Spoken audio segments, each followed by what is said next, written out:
And this was supposed to have like University of Delaware. I kind of updated it, but anyway, uh, kind of no financial tie or conflict of interest to disclose. About me, you already heard about this part. I can skip it.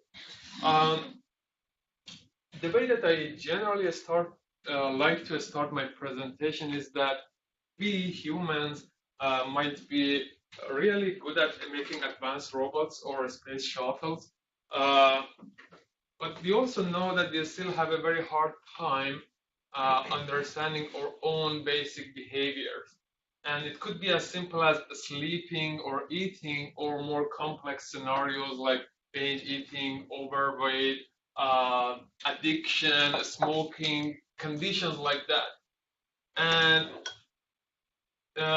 one thing that, so if we knew how to kind of understand these complex behaviors, complex conditions, we could probably come up with much better ways to prevent and treat these conditions.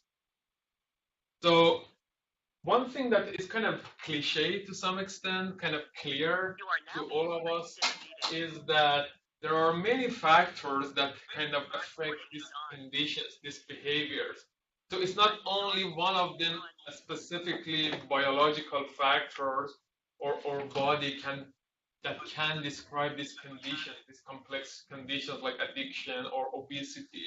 There are a variety of different factors, namely economic factors, social factors, policy at the international, national, local level, media around us. We know all of them impact our decisions or behaviors, specifically health behaviors, right?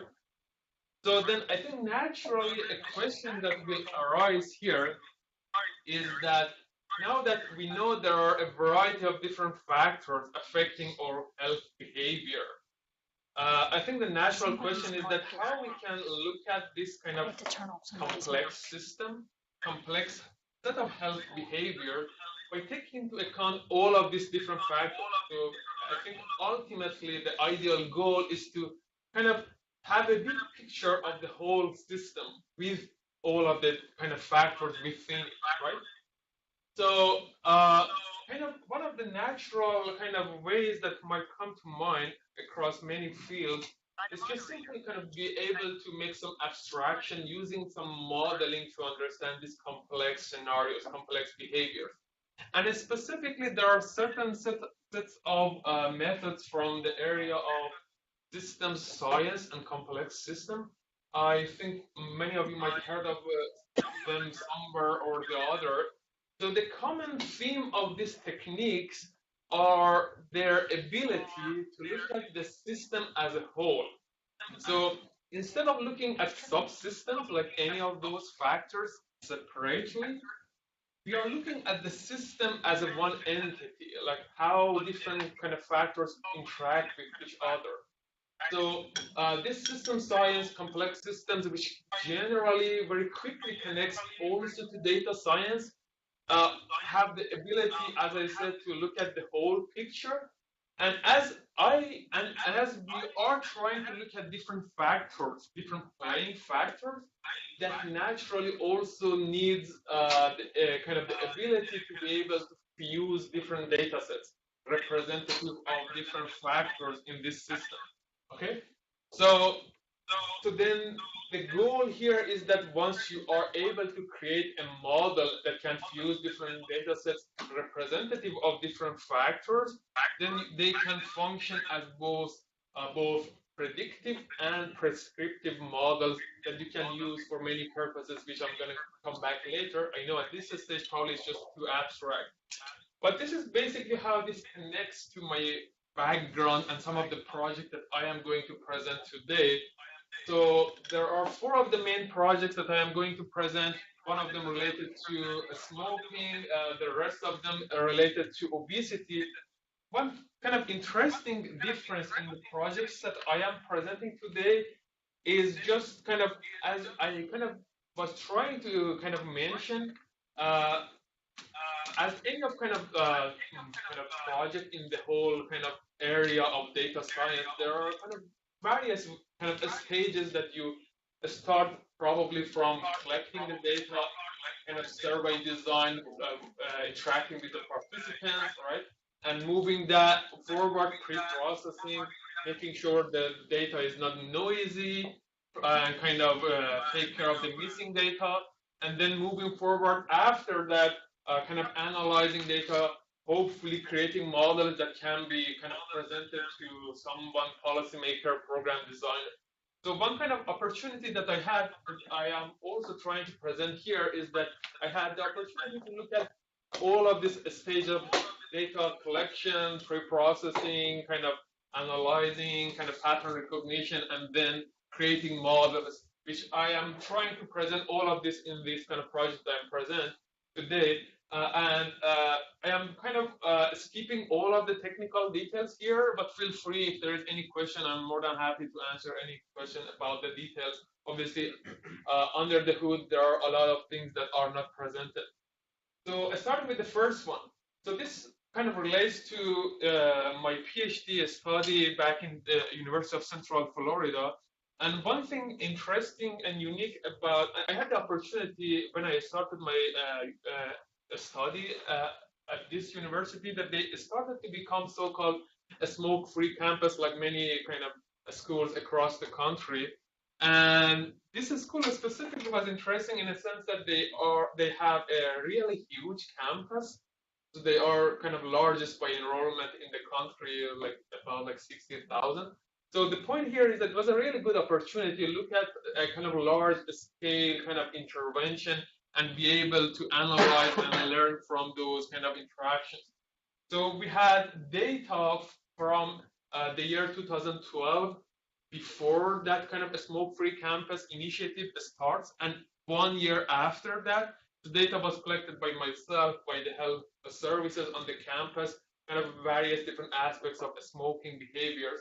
The specific goal of this project, 3-4 years of project, was look at the social norms and how they have impact on smoking behaviors of students or college-age students in the university. So what we have done was that we created a model of students, say about like 45,000 students, like simulated students within a model, and they were supposed to behave similar to the students in a kind of a realistic way. I'm going to present more about the technical part later, but that was the model that we created. And under the hood, the core of any of these simulated students, simulated agents, if you will, was something called normative structure, because we were kind of concerned about impacts of social norms.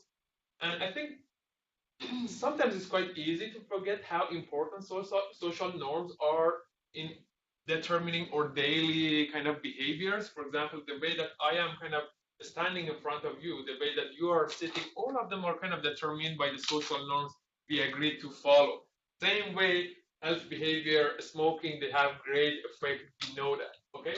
So there are some kind of theories, architectures in psychology specifically, that specify 3 phases of, I don't know whether you can read it or not, but I will try to read it loud. There are 3 phases of recognizing a social norm, adapting to the norm, and then complying to that norm by the individuals in a community, in a population, in a society.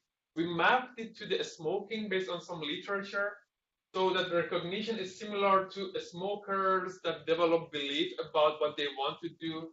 Adapting is just changing the number of cigarettes. Obviously, quitting doesn't happen over the night. And then complying is similar to kind of quitting, and then obviously you have the possibility of relapse and going to any of these stages. Under the hood, any of those agents have kind of a representation of numerical representation from 0 to 100 and 2 threshold to determine where they are. This was part of the core part of the kind of architecture, but we had all of the kind of student simulated agents, kind of 45,000, ran this model for a year. Then we compared the generated patterns against the data after 1 year. We used the data from the 2012. We compared it against the independent data for the 2013. You can see some of the results are shown here. For example, the percentage of smokers as determined by our model here, blue bar, and empirical data, actual data, gray bar. What we were seeing was that the model itself was able to predict kind of quite consistent patterns. And once you have such a model that you feel kind of confident about its accuracy, there's many things that you can do with that, which I'm going to come back to its application also later. So moving forward, the rest of the project mostly relates to area of obesity, but again, now about the social connections, social aspects of decision making, in this case, in the area of obesity. So one thing that we know, and there is a rigorous literature showing that it is knowing that obesity is contagious. So what I mean by that is that behaviors related to obesity, like food intake, physical activity, we know that the way that my parents kind of consume food or my friends go to the gym, all of them have impact on myself as well. This is one thing that we know. There is a classic kind of traditional question in the field of like social epidemiology, asking about is it really worth to go ahead and because after all, if you want to design an intervention to kind of improve the obesity prevalence, like any intervention, educational or anything like drug, after all, you want to kind of maximize the effectiveness of your intervention in the kind of targeted population, right? So now this is our goal, maximizing that. We know obesity is contagious. Is it really worth to go ahead and collect network data and target individuals by knowing their network position? And if it is worth, how we have to collect, identify those individuals based on their kind of network kind of position. And we also know that collecting network data is not easy at all. It's just really expensive, not quite practical. And that was the kind of question that we wanted to answer. Again, to answer this kind of question, we came up with the idea that let's make a model, simulation of real individuals, in this case, in the entire US. The data that we used was a survey called NLSY, National Longitudinal Survey of Youth, that kind of tracked behaviors and conditions of a few thousand youth individuals, starting from 79 all the way to mid-90s. Their body weight, height, kind of lab exams were collected. So we created a model that was representing similar patterns of body weight change, consistent with that original data. Then once we had that model, we went ahead and applied different intervention in our simulated board. So first of all, I just want to make sure that I show you some results that the initial population that we created, we made sure this is kind of realistic enough. So this is some of the kind of validations that we have used. For example, what you can see here is that we had a simulation of the population for a couple of decades. This is the average biennial change in the body weight of the entire population. Actual blue bars model from our model with the orange bar. And you can see that the patterns of changes of body weight across the population were kind of similar. So we had this kind of comparisons to make sure, first of all, the model itself is realistic. It makes sense to use it then to do our experiment, okay? This was like some of the sets of results. So once we have this model, now we had kind of a simulated lab, we could go ahead and apply our intervention on it. So interventions that we studied was two main interventions, applying a physical activity or simulated intervention on physical activity and food intake. So what I'm showing you here is one of the interventions that we simulated on physical activity. In this case, 10% of the population, simulated population, were receiving physical activity, so that per 10%, their physical activity was increased by 17%. And by the way, all of those numbers are real numbers. They are brought from the literature, just not random numbers. So Here, the important thing is that I do not care too much about how you intervene. The end result is that it will increase by 17%. So it could be educational intervention, any type of intervention. So what I am comparing here is the result of any of those interventions, specifically traditional interventions, randomly targeting this 10%, and high-risk individuals, these two lines. And on the top, you can see baseline. If there is no intervention on my population, after 2 years or 700 days of simulation, this is the point they received the intervention. And what is being compared here is the average weight of the entire population. So lower is better. Okay? So here is the baseline. This is the traditional method that most of the time are being used, like high risk and random. And then we compare them with a bunch of like network-based methods. I am showing you two of those here. So one of them is centrality. Centrality might sound technical, but the idea is simple. Centrality simply means that in this case it was degree centrality, but the idea is that if you have more number of friends, more number of connections in a network, there will be higher probability that you will receive this intervention. You are a better choice, the better candidate. Okay. The other one is something called influence maximization. It's again a fancy term, but the idea is not that much complicated. There are some techniques, algorithms in the area of social network analysis that specifically are trying to answer what are the best set of nodes in a network so that will maximize the effectiveness of an intervention. And they have been used a lot in marketing. You have a set of amount of money, you want to maximize like the outreach of your money across the population. We brought it to obesity kind of for the first time. But what we observed was that these network-based interventions were doing much better job than kind of traditional methods. Again, if it is practical, that's also a little bit tricky, but we demonstrated that. And it was really interesting that after we published our paper in this area, after a few months, we were contacted by a group in Netherlands. They asked us for the code for the model itself. They were in the middle of the intervention for real kids. They wanted to target individuals, and I think they used our model for that purpose. And for a person like an outsider coming from a computational background, it was really kind of very first experiments to have like a feeling of direct impact on individuals. Right? Probably it's just like a daily experience for you guys, but it was kind of very kind of a beginning experience of feeling that kind of excitement and joy of having an impact on real individuals. Okay, so moving forward, I kind of presented some of social factors to you. Another project that I want to spend a little bit of more time to go to more detail relates to economic aspects of decision making. So this one is related to the price of the food. Again, obesity related, how we decide how much to eat, how frequently to eat. This one kind of the price of the food. Okay.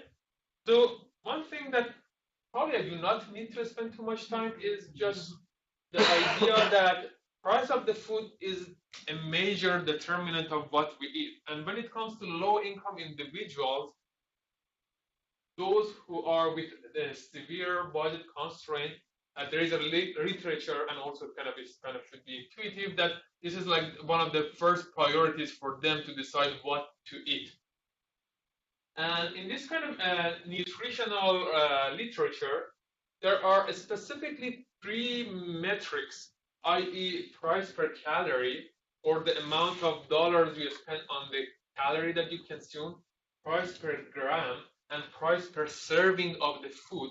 These are 3 metrics that have been identified in the field and have been used very frequently, saying that people use one of these 3 price metrics to choose what they eat. And there are some kind of a lot of literature kind of arguing this is the right one, this is the right one, this is the right one. One of the traditional questions in this area of research that has been around for a long time is that which one is the best metric to use to kind of in these studies. And I'm going to come back to the question of why does it matter? Why should we care of which price metric do the individuals use? But for now, I just want to very briefly mention that knowing exactly which price metric do the individuals use have a direct impact on how you allocate your money on the food assistance program. So many of you definitely are, probably all of you are familiar with food assistance program, probably the most famous one, SNAP. SNAP alone receives $71 billion annually in the US. So knowing which price metric individual use impacts your decision of how you allocate money for fruits versus like breads and something like that. So this is a very important question. Again, here to answer this kind of classic question, we came up with the idea that let's just make a simulation of US individuals. You can think of three parallel simulations. Have them decide their food by following any of those metrics: price per calorie, price per gram, and price per serving. And then we will move forward, compare the generated results against actual results, simulation versus actual, to see whether there's any meaningful conclusion we can make. Okay? And in, collectively, I'm referring to them price per calorie as PPC, price per gram as PPG, and price per serving PPS. Okay? The method that I used for this project, I assume many of you probably have heard of it. Some of you might be even expert on that. It's called agent-based modeling. And the idea itself is kind of straightforward, simple, and that's the reason it's kind of popular. And this is kind of a very common method that is being used again in complex systems, in system science. The core of agent-based modeling is that imagine you want to create a simulation. For simplicity, think about humans. You want to create a simulation of a certain population. You need to come up with a set of so-called agents representing the humans that you are dealing with, and you need to give lives to them to this kind of make it a realistic simulation. In order to do that, you need to define a set of attributes for them: who they are, what is their age, what is the kind of sex, weight, right? And you need to define a set of behavioral rules: where they have to go, what they should eat. And in order to make it realistic, you also need to define something called environment in the simulation. This is kind of quite intuitive, I would say. I mean, this is just kind of imagine in your mind you want to create a simulation of real world. But there is something extremely powerful about this kind of simple way of representation that is called the idea of emergence. So remember that we are dealing with really complex problems. The problem in this case is looking at the patterns of food consumption across the whole US. It's a really big problem. There is almost no way of representing that with a mathematical formulation, right? But the idea here is that instead of like fighting this problem, trying to solve it from top down, let's just focus on the bottom that we can understand a little bit better, and any of the individuals have the individualized decision making. And then what happens is that those complexities at the top level emerges from the interaction between the components.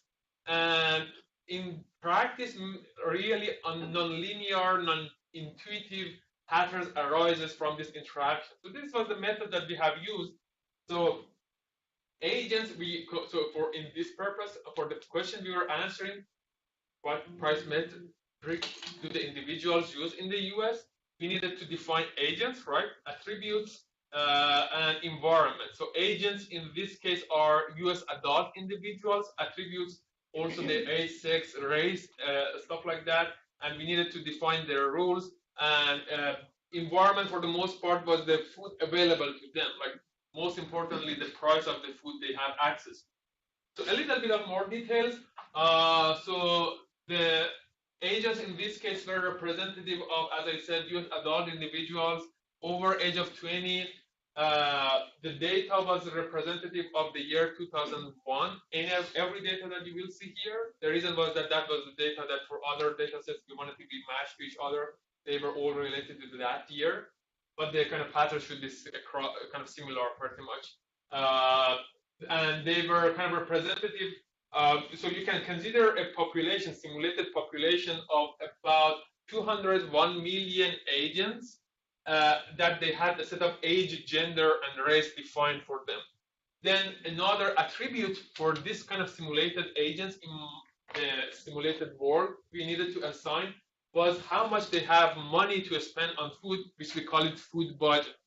To assign that, we derive that number from a survey, a data set from the Bureau of Labor Statistics, BLS, initially by deriving income after tax. Then the data that I'm going to show you today is related to the lowest 13th percentile of income, because we were kind of more concerned about low income populations. There are some other technical reasons for that.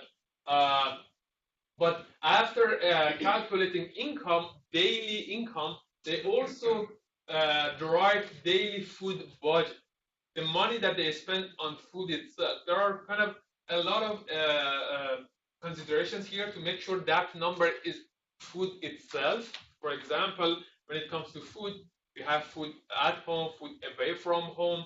Food away from home generally includes tips, tax. We made sure that is excluded from the data. The number for each agent is food itself. Okay.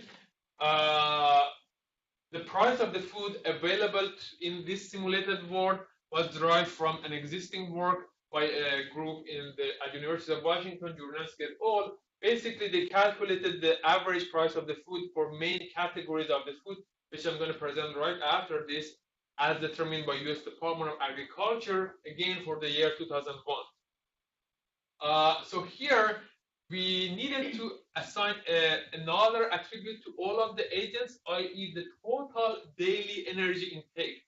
So that was determined from NHANES. Probably many of you are familiar, National Health and Nutrition Examination Survey, which is probably the biggest nutritional survey in the US. So every agent, every simulated individual, based on age, gender, and race, we assign a total energy. For example, for somebody like me with the age, gender, and race that I have, it's something around 2100 calorie or kilocalorie per day. So the assumption here is that the amount of total calorie during the simulation, which was 1 month of simulation, does not change, meaning that agents do not weight gain. But there was also something important here that we needed to calculate, something called in the literature mean diet. So mean diet is simply the average amount of calorie from the main categories of the food. These are the main categories of the food as determined by U.S. Department of Agriculture. For that year, they later changed this kind of categorization. But basically, mean diet is the kind of average percent of energy intake from any of these categories. So a little bit of technical details. It should be kind of easy, kind of straightforward. Maybe not. Sorry. But so here is what is happening. So agents have a set of attributes. I have a population that have everything that I want them to have. Now it's the time to simulate. It's the time that I want to run 30 days of simulation. They decide what to eat. Every single individual in my population uses a process like this every day to decide what to eat. Okay, this is the process. The process is something for every individual, and you can imagine I have 3 parallel simulations: price per calorie, price per gram, and price per serving. In any of those parallel simulations, the 50 million agents that I have are using this under the hood to decide what to eat. Okay, every day they start by kind of assigning mean diet to their initial diet. If the cost of the diet initially is lower than what they can afford, we are good. Diet is set. Okay. If it is not, then we need to kind of update it so that they can afford the based on the food budget that they have. So with some probabilities, they pick 2 candidate categories. One category for being increased, another category of food for being decreased, kind of candidate categories. In the next step, they compare the price of the candidate category for increase and the one for being decreased. If the one that is candidate for being increased is lower than the one for decrease, that agent increases the amount of energy intake from that candidate category for increase a little, with the same amount, decreases the amount of calorie from the other one with the same amount. And price per PPX refers to any of those three that I mentioned: price per calorie, price per gram, price per serving.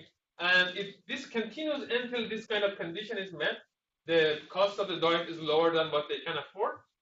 The idea is not that complicated. The idea here is that imagine I have $10 I can spend on my food. Uh, Mean diet is, for example, more expensive. Imagine like it's $50. So if I want to match, the assumption is that I have to somehow manage to consume 2,100 calories per day, right? The idea here is that I know meat is cheaper. Let's just more expensive. Let's just consume less cheap, more grain. This is just the idea that it's just like a nicer kind of representation of that.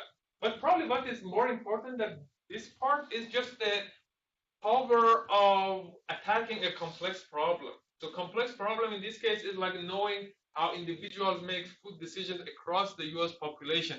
And you can do something like this, which is relatively kind of much simpler than that kind of bigger problem, and then that complex pattern will arise at the kind of population level.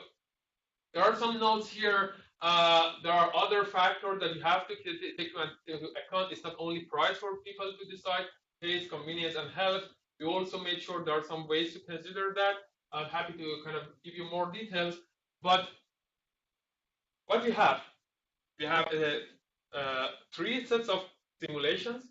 In any of those simulations, agents are using price per calorie, price per gram, price per serving. I was supposed to then go ahead and compare the generated patterns against actual data. And actual data was independent. We brought them from three sources, from NHANES, from US Department of Agriculture, from World Bank. We calculated some measures from old simulations, compared it against actual data. I'm going to present the two first. The idea is kind of similar across all of them. Starting with the first one, this is the amount of average amount of calorie intake for the 9 categories of the food. So 9 graphs here refers to the 9 categories of the food as determined by US Department of Agriculture. So here, being closer to gray bar, which is actual data from NHANES, is better. Okay, so for example, say this one. So in this one, it happened to be PPC, which is price per calorie, is closer to NHANES, apparently for this kind of group of fats. When I'm using price per calorie for decision making, apparently this is closer to actual patterns of food consumption. So PPG, price per gram, and PPS, price per serving, seems to be a little bit further away. So, and you have different patterns across different kind of comparisons. Another kind of, we did in kind of with different kind of data sets. This data set was something, a healthy eating index, HEI, which is also, you might be well familiar with that, but HEI is basically a score that is given to the individuals based on how much they are close to recommended level of something, for example, fruits and vegetables. If you are consuming enough amount of that, you will receive a score of 10. We calculated those scores in our simulation board, compared it against actual data. 5 of the categories of food are shown here. Again, here being closer to gray bar, say, for example, here, being closer to the gray bar, actual data is better. In this case, PPC, price per calorie, was closer. And you might say why there are not 9 categories shown here. The reason was that the remaining 4 was not available in the original data. But I have all of these comparisons, simulated versus actual. I need to somehow aggregate them to come up with something meaningful, kind of to answer the question of which one seems to be really closer to actual data. We use 3 different kind of methods of doing that. Residual sum of squares, sum of absolute differences, archaic information criterion. I don't want to go to that much of details, but kind of focusing on one of them. And we did it across the experiments. So in the first experiment that I presented to you, for the 3 different price metrics, price per calorie, price per gram, and price per serving, when we aggregate this kind of simulated versus actual data using this technique, AIC, archaic information criterion, here lower is better. Lower means that the generated data is closer to target data, kind of actual data. What we observed that, for example, in this case, you can see that PPC, price per calorie, was closer to actual data. And what we observed was that regardless of which measure you choose, which experiment, like we did many experiments, across all of them, price per calorie is significantly closer to actual patterns. So what we observed was that PPC seems to be really meaningfully different. And based on these observations, our conclusion was that maybe it's price per calorie that most of the time is being used by low-income individuals for deciding what to eat. That is kind of the primary metric for them. And as I said, this is a really kind of important area. There are a lot of debate in this field. I mean, as soon as you publish something, there are tons of like responses to reviewer, like to the editor. People complain. People kind of think differently. And I also myself made a big mistake. I went to a university, kind of very kind of confidently presented my work. Apparently, one of kind of really big figures in this field was among the audience, and kind of we started argument all the time. It was really kind of. I probably should have done my homework to kind of get familiar with the people in the room. But anyway, my point is that this is a really important area. Okay, and there are some kind of technical problems. For example, people have used consumption patterns to answer this question of which price metric do the individuals use. And people argue that, for instance, one of the issues with that is that there is a correlation between dollar over calorie energy cost and energy density calorie over gram, because you have calorie of both places. You cannot use consumption data to make a conclusion because there are some natural kind of issues.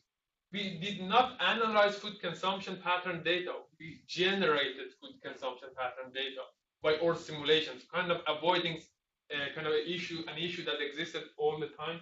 I think it's kind of obvious. There are a lot of limitations here. Obviously, in practice, it could be not one single metric that is being used by individuals, maybe more than one, two, three.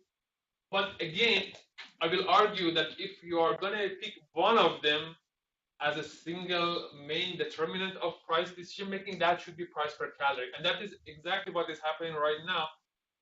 Policymakers are using one price metric, which is not price per calorie. Also, there are some other issues here. Relying too much on self-reported data, we know enhanced is tricky, so there are some limitations.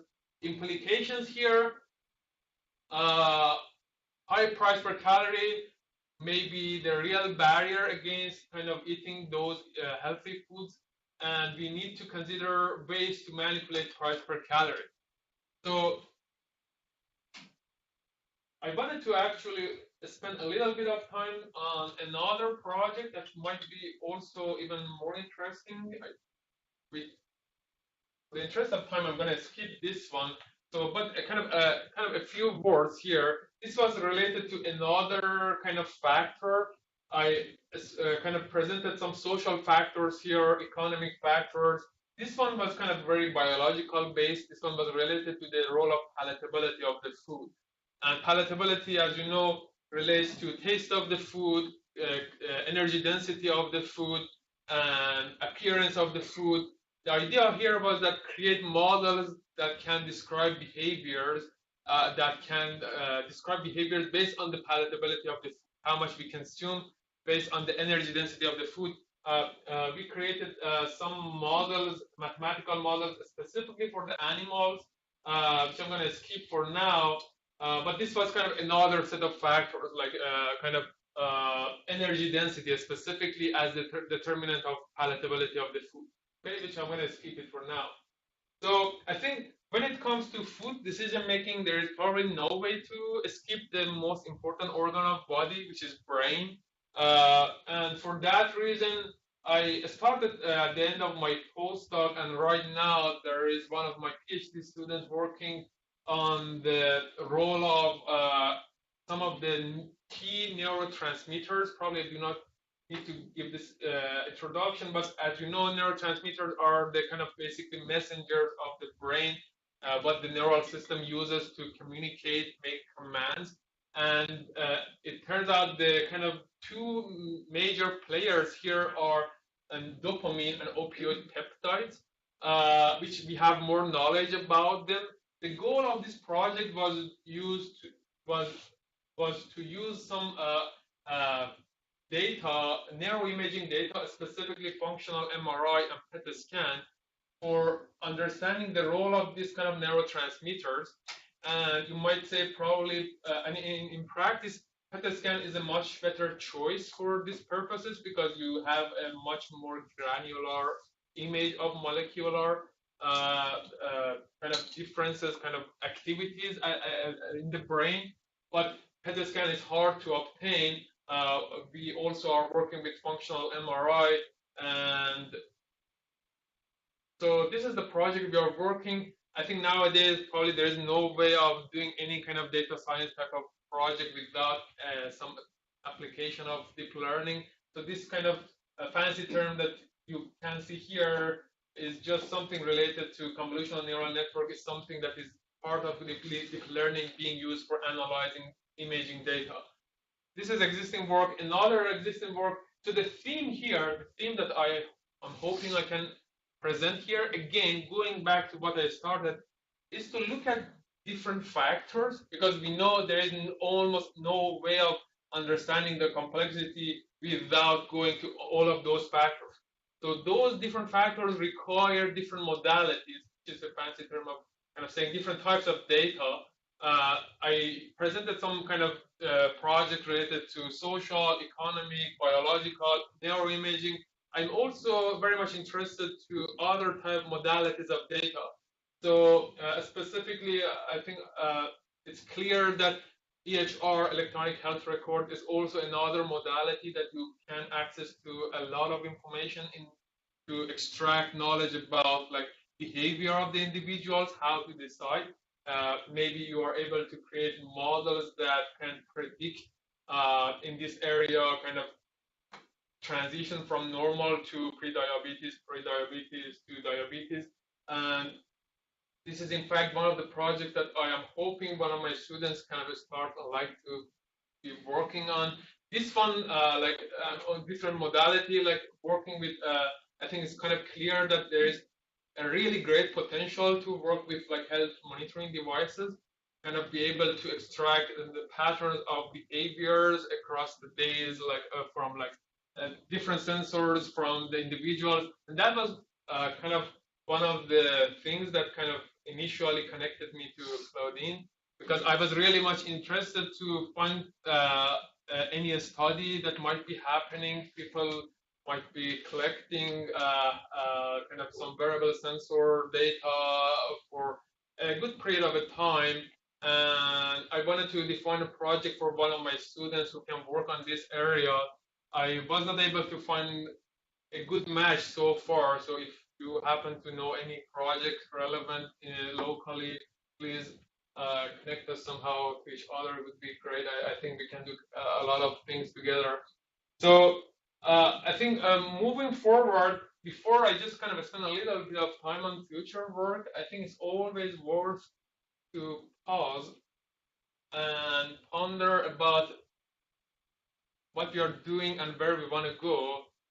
And this is the kind of graph that probably many of you have seen. This is obesity trends in the US, starting from 90s, the latest that have been published by CDC.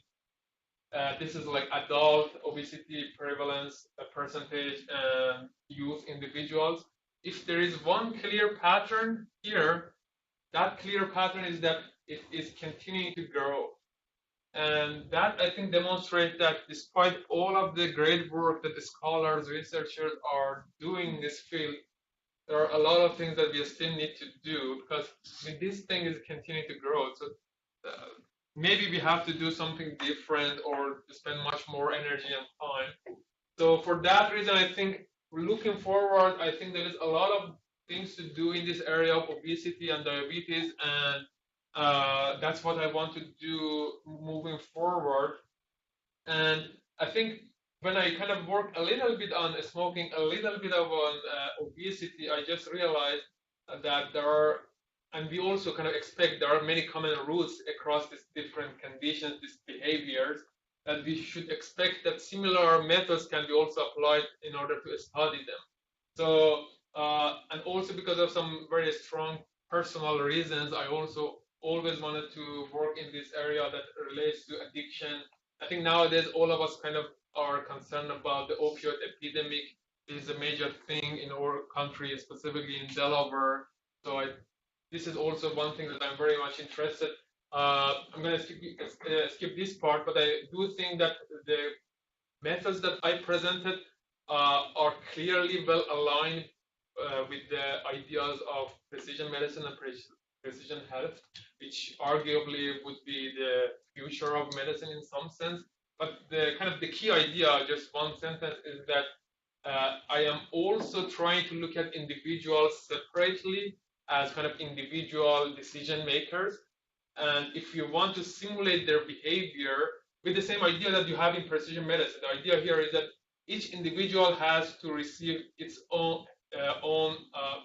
his or her own intervention, like drug or like behavior intervention, right? So the idea here is that you can also create a representation of individuals by these different factors, that each individual then is represented differently from the next individual, so that if you want to work on intervention, if you want to work on a drug efficacy, effectiveness, then you can also look at the same ideas in the computational world as well. Okay? So to just wrap it up, I think we have an opportunity to significantly expand what is known about human decision-making processes and computational methods, data science techniques that are able to fuse various data sets that can basically help us to bring into account different factors in this kind of conditions, health behaviors, are specifically good for helping us understand complex health decisions. And I want to finish usually by saying that it's great that we are making advances by using different technical methods for making autonomous driving cars, Mars Explorer, but probably we need to use them much more for solving problems that have been with us for the entire age of humanity, i.e. problems in health and biomedical field. So with that, I want to just finish my presentation, and thank you very much.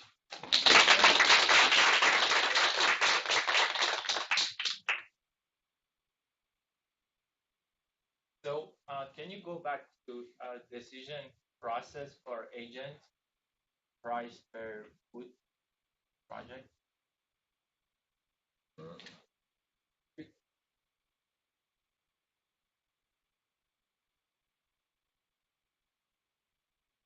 Say it again, which one? Yeah, the next. Next? This one. This one? Yeah. Okay. So did you use this logic for all three different policies? Right. Because I feel like there is so the way this set up, I think, is the price at the very first block, and then on the second one, it checks the constraint is that meeting the minimum calorie needed, right?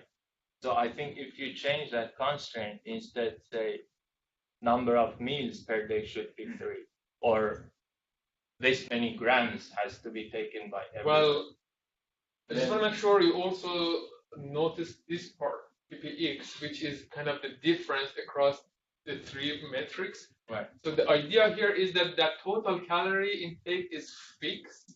For example, if the the simulated person knows that I am going to receive 2,000 kilocalorie this day, I am not kind of going to too much detail of which specific kind of nutrition kind of items I am using or consuming, but it's just like the main categories that are being changed. Right, but still I think that plays a big role because that's the constraint you are giving for each agent, right? Especially on the second block where they have to, in order to that solution to be feasible, that constraint has to be met, right? Which and constraint? I think that's the why constraint of minimum calorie.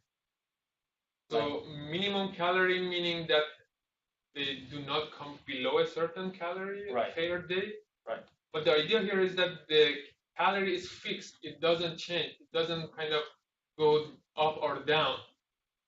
at the beginning, the agent is initialized to have a certain number, like 2,000. If it is me, it would be 2,100. Person next to me would be like 1,500. That number is fixed. I do not change or update it at all. Right. But let's say you have to take 2,100 calories per day. And that's the constraint, given that you have $10 to spend to gain like 2,100. And these are the options you can take. Right. So you are dictating the feasible space to pick only those options who can meet these constraints, right? Exactly. And that's why you are already connecting the price to the minimum calorie. I feel like that's Not why. Minimum calorie. Well, calorie. Right. Price per calorie. Right. That's why I think the conclusion is maybe already dictated somehow the way the decision process. Sure. Well, I mean, in practice, what is happening here is that the method that is being used most of the time is dynamic programming. Similar to this, you are trying to optimize something. You define a set of constraints, but you also there are some ways also kind of under the hood here. For example, I mean, theoretically, an agent can go and consume all sugar, which is cheapest, for the entire 2,000 kilocalories, but no real person does that. So there are some kind of conditions under the hood to make sure that does not happen. Okay? But there are also some other aspects we can kind of talk about it further. But I feel like that would be interesting to set other kinds of constraints. Definitely. Let's say like. But keep in mind, the purpose of this study was at the a population level. So those kind of tiny differences usually disappear when you are looking at like 50 million agents. So this is also one thing that is important here. So there was a question over there. I was curious if you've looked at, or do you know of other people who have looked at this in terms of medication compliance? This one? Well, any sort of like using this sort of modeling to look at decisions around medication. So like the decision to take a medicine or not take a medicine. Like price or. Well, yeah, price or. Well, I have not looked at it yet, but I think that's also very important and interesting area. So. I mean, I have a particular question that I'm happy to explain. Sure. I'm just trying to think that it kind of rings a bell that I know some people locally work on that. Like there are some determinants that kind of show who will be kind of more compliant with like the kind of if you give them a drug or not. I have not done it myself, but I think that's kind of also connected in many ways. Yeah. Thanks for comment. So, I mean, this is really great. It already opens a lot of, I think, opportunities and questions and research. Something that we talk a lot here is social determinants of health, and the influence of poverty, of where you live, or these type of things on decision making. Actually, is it something that you have integrated into your models? And what type of data do you if so, what type of data do you choose? Before you answer, maybe I can tack on to her question. So one of the critiques of the network analysis, I'm sure you've heard of, is that networks are confounded by where people live geographically, socioeconomically. So the fact that you're more proximal to another node in the network may have more to do with the fact that you live in a particular neighborhood than it does the influence of one person directly on another. So that's one of the things I was going to ask you about is with that network analysis, what happens if you were to plot that geographically? What happens? Or, can you take into account these social factors out there that might be influencing? Well, certainly. I mean, I did not present it very clearly, but I mean, there's also kind of one of the reasons that this agent-based model, which I am not using it mostly right now, but as I presented. So one of the reasons that agent-based models are specifically interesting is that their ability to be kind of merged to kind of geographical data sets, GIS kind of layers, in a way that, I mean, if you remember, I was talking about the idea of here, environment. So environment, for the most part, I was talking about social environment in a sense. But also one thing that is doable, and we did it to some extent, is just like the physical environment. So one thing that we had in one of the other projects that kind of connects to what you mentioned is just the kind of distance from the grocery store, like being in a food desert or not being there.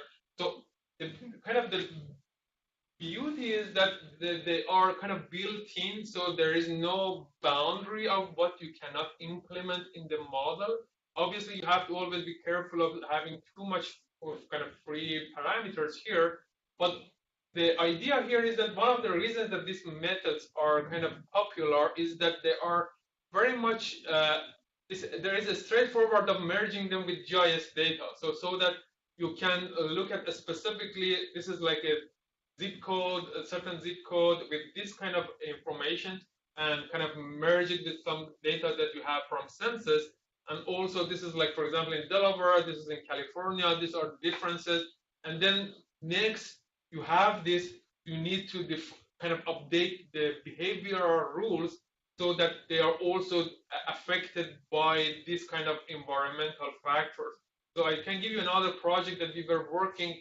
The project was that there was a group that we were working. There was apparently a new extension of light rail in the city of Seattle. Although I think the similar thing also happened in Houston, Philadelphia. The idea was that how much that will have impact on helping individuals to walk more, increasing physical activity. So that was also another candidate for these techniques. You can create the simulation of the city, have the individuals, their kind of weekly schedule. They go around to see at the kind of top level how much they will kind of walk more, something like that. Yeah, So I think it also relates to Claudine question. I think it was slide 17. Can you go back?